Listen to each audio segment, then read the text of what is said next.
Hi everyone, my name's Kirsten, I'm from Floris Books and I'm here today to tell you the story of Santa Claus and the Christmas Surprise by Dorothea Lachner and Maja Dusikova.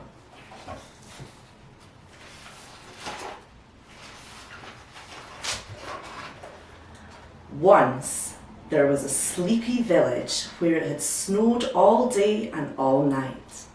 Before long, all of the houses were covered in a thick blanket of white. The grocer couldn't open his shop. The baker couldn't sell her bread. Old Mr. Gregory couldn't get into the barn to feed his goats. And there weren't any letters for the postman to deliver. It was Christmas Eve, and in every home children were waiting, hoping that Santa Claus would come.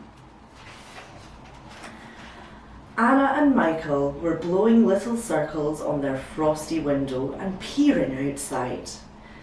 "Santa Claus definitely won't be able to reach us this year," said Michael, sighing. "He will," said Anna. "He won't," grumbled Michael.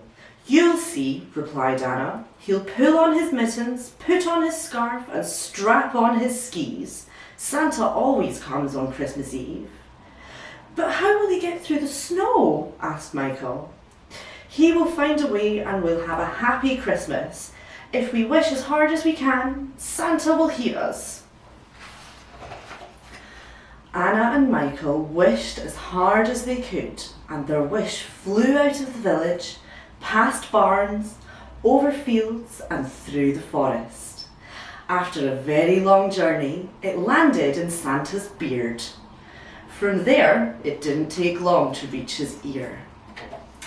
"Ah," murmured Santa, listening very carefully to the wish. "Well, I'll see what I can do."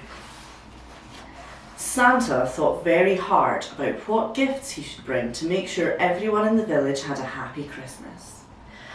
"I don't think sweet treats are quite right this time," he muttered. "I don't think toys will do the job either." Suddenly, he remembered something. "That's it," he cried, climbing up to a high shelf. "The perfect surprise gift." With lots of rustling and crinkling of paper, Santa carefully wrapped the gift and packed it in his sack. He pulled on his mittens, put on his scarf, strapped on his skis, and set off into the dark night. Santa whizzed through the forest, over fields and past barns until he reached the village. Deep snow lay all around, and icicles hung from every roof. Everyone was indoors, and the air was still and quiet. From their cosy beds, Anna and Michael heard the faint whoosh of skis and the sound of boots trudging through the thick snow. They looked at each other, jumped up and ran to the window. There, in the middle of the village, stood a large, mysterious sack. "Santa's been," whispered Michael. "Can we go and see?" "It's not Christmas yet," said Anna. "We'll have to go back to bed and wait until morning." As the sun rose on Christmas morning, the neighbours noticed the sack too. What could it be? They wondered. Is it from Santa? Who is it for? Everyone wanted to open the sack, but the deep snow was blocking their way. So the villagers fetched their snow shovels and began to dig. The children helped too, and slowly they cleared the paths until the villagers could finally reach the sack. They stood around it, feeling warm and cheerful after all their digging, wondering what could be inside. "I think it's an oven," said the baker. "Or a barrel of apple juice," guessed the grocer. "Or a bale of hay for my hungry goats," suggested old Mr. Gregory. "Perhaps it's enough cough medicine to last all winter," called the doctor, and everyone laughed. "I hope it's a giant teddy bear," shouted one of the children. "Let's unwrap it," cried Michael. In the sack, they found a box. It was beautifully wrapped and tied with a bow. Excited, they started to unwrap it. Inside the box was a slightly smaller box. Inside that was another. then another. As they took turns to peel off layers, the gift grew smaller and smaller, and the mountain of paper and boxes grew bigger and bigger. Finally, there was only one very small package left to open. Anna, Michael and the other children unwrapped the final layer as the villagers watched. "A teapot!" they all chorused in surprise. "What kind of Christmas gift is that?" someone grumbled.